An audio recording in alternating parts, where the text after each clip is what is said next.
First of all, we will go through prophase. What is prophase? Normally, the genetic material in nucleus is in a loose thread-like form called chromatin.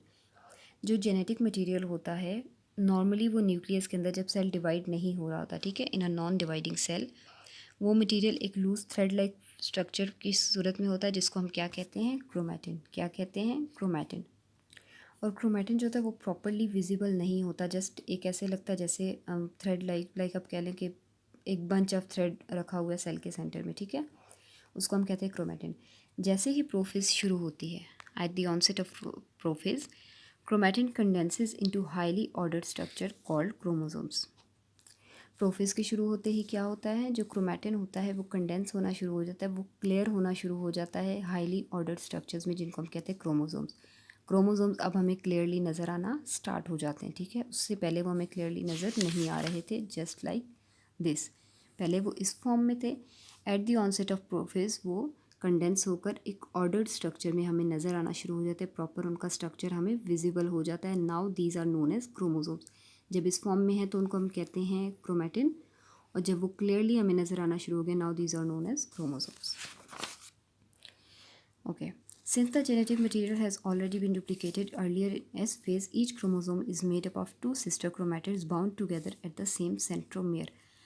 अब previous lecture recall करें, उसमें हमने पढ़ा था कि interface की जो S phase होती है उसमें क्रोमोसोम्स डुप्लीकेट हो जाते हैं, ठीक है, उसमें क्या होता है? जेनेटिक मटेरियल डुप्लीकेट हो जाता है। जेनेटिक मटेरियल क्योंकि डुप्लीकेट हो चुका है तो अब हर क्रोमोसोम जो है that is made up of two sister chromatids, just like this. This is one sister chromatid and this one is other sister chromatid. क्यों? क्योंकि क्रोमोसोम्स यहाँ पर डुप्लीकेट हो चुके हैं before the start of mitosis, before the start of prophase. और इनका जो कॉमन पॉइंट होता है जहाँ पर टू सिस्टर क्रोमैटिड्स अटैच होते हैं एक दूसरे से, उसको हम कहते हैं सेंट्रोमियर। क्या कहते हैं इसको हम? Centromere. Each chromosome also has kinetochore at centromere. Kinetochore is complex protein structure that is point where spindle fibers attach. Her centromere के ऊपर एक कॉम्प्लेक्स प्रोटीन स्ट्रक्चर होती है जिसको हम क्या कहते हैं? काइनेटोकोर।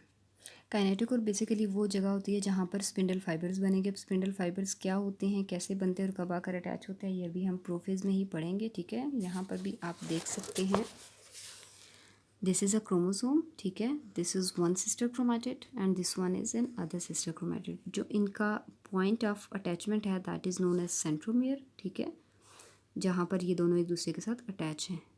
और ये जो साइड पर आपको नज़र आ रही है ये है kinetochore. Kinetochore basically protein structure है, यहाँ पर स्पिंडल फाइबर्स आकर अटैच होंगे जो कि इन दोनों सिस्टर क्रोमैटिड्स को सेपरेट करेंगे एक दूसरे को पुल करके अपनी तरफ, ठीक है। ये अभी हम आगे देखते हैं। ओके, ये तो फर्स्ट इवेंट था जो प्रोफेज में हो रहा था कि क्रोमोसोम कंडेंस होना स्टार्ट हो जाते हैं, ठीक है। सेकेंडली क्या होता है? There are two centrioles collectively called a centrosome close to nucleus, recall from chapter 4। Okay, chapter 4 में आप लोगों ने डिफरेंट ऑर्गेनेलिज पढ़े थे, उसमें आपने ये भी पढ़ा था कि न्यूक्लियस के पास टू सेंट्रियोल्स होते हैं। सेंट्रियोल्स क्या होते हैं? बेसिकली सिलेंडर लाइक ऑर्गेनेलिज होते हैं, सेल के अंदर मौजूद होते हैं। अब क्या होता है? सेंट्रियोल्स भी डुप्लीकेट होते हैं, ठीक है। जो दो सेंट्रियोल्स प्रेजेंट होते हैं ट्रिपलेट्स ऑफ 9 की फॉर्म में, हमने पढ़ा था ना कि 9 ट्रिपलेट्स होते हैं एक सेंट्रियोल के अंदर। हर सेंट्रियोल डिवाइड होता है, डुप्लीकेट होता है और टू डॉटर सेंट्रियोल्स बना देते हैं जिसको हम कहते हैं centrosome. Both centrosome migrate to the opposite poles of the cell. Here they give rise to microtubule by joining tubulin protein present in cytoplasm. अब दोनों सेंट्रोसोम क्या करते हैं? सेल के ऑपोजिट पोल की तरफ मूव करते हैं, जस्ट लाइक दिस। यहाँ पर आप देख लें, उन्होंने ये एक सेंट्रियोल है और ये दूसरा सेंट्रियोल है, they are moving towards opposite poles of the cell, ठीक है। ये दो सेंट्रियोल्स पहले यहाँ पर मौजूद थे, अब आप देखें कि ये opposite poles of the cell की तरफ मूव कर गए हैं और वहाँ पर वो जाकर क्या करते हैं? They give rise to microtubules by, वो छोटी छोटी ट्यूब्यूल्स बना देते हैं by joining tubulin proteins present in cytoplasm. Cytoplasm के अंदर स्पेसिफिक प्रोटीन्स प्रेजेंट होती है जिनको ट्यूबुलिन प्रोटीन्स कहते हैं। ट्यूबुलिन प्रोटीन्स के साथ मिलकर वो छोटी छोटी ट्यूब्स बना देते हैं जिनको माइक्रोट्यूब्यूल्स कहते हैं। बेसिकली ये वही ट्यूब्यूल्स हैं जिनको हम स्पिंडल फाइबर्स कह रहे हैं, ठीक है। फाइबर लाइक स्ट्रक्चर्स होती है, थ्रेड लाइक होती हैं, that's why they are known as spindle fiber. और इनके कंप्लीट सेट को हम क्या कहते हैं? Mitotic spindle. मज़ीद क्या होता है प्रोफेज में? न्यूक्लियोलस और न्यूक्लियर एनवेलप। न्यूक्लियोलस आपको पता है न्यूक्लियस के अंदर एक डेंस मटेरियल होता है, और न्यूक्लियर एनवेलप जो उसके अराउंड मेम्ब्रेन होती है, ये दोनों चीज़ें गायब हो चुकी होती है, डिग्रेड हो जाती हैं। और spindle fibre have invaded the central space. अब स्पिंडल फाइबर जो है उस सेंट्रल स्पेस यानी कि न्यूक्लियस की जगह पर इन्वेड कर चुके हैं। In highly vacuolated plant cells, nucleus has to migrate to the center of cell before prophase. The cells of plants lack centriole, so spindle fibers are formed by the aggregation of tubulin proteins on the surface of nuclear envelope during prophase. ये तो बात हो रही थी animals की, because animals have centrioles. Plant cells में centrioles present नहीं होते, आपको पता है, ठीक है। सो दैट्स वाई वहाँ पर स्पिंडल कैसे बनते हैं, सिंपली ट्यूबुलेंट प्रोटीन्स न्यूक्लियस की सरफेस के ऊपर आकर एग्रीगेट होती हैं, इकट्ठी होती हैं और फिर उससे स्पिंडल फाइबर्स बनते हैं।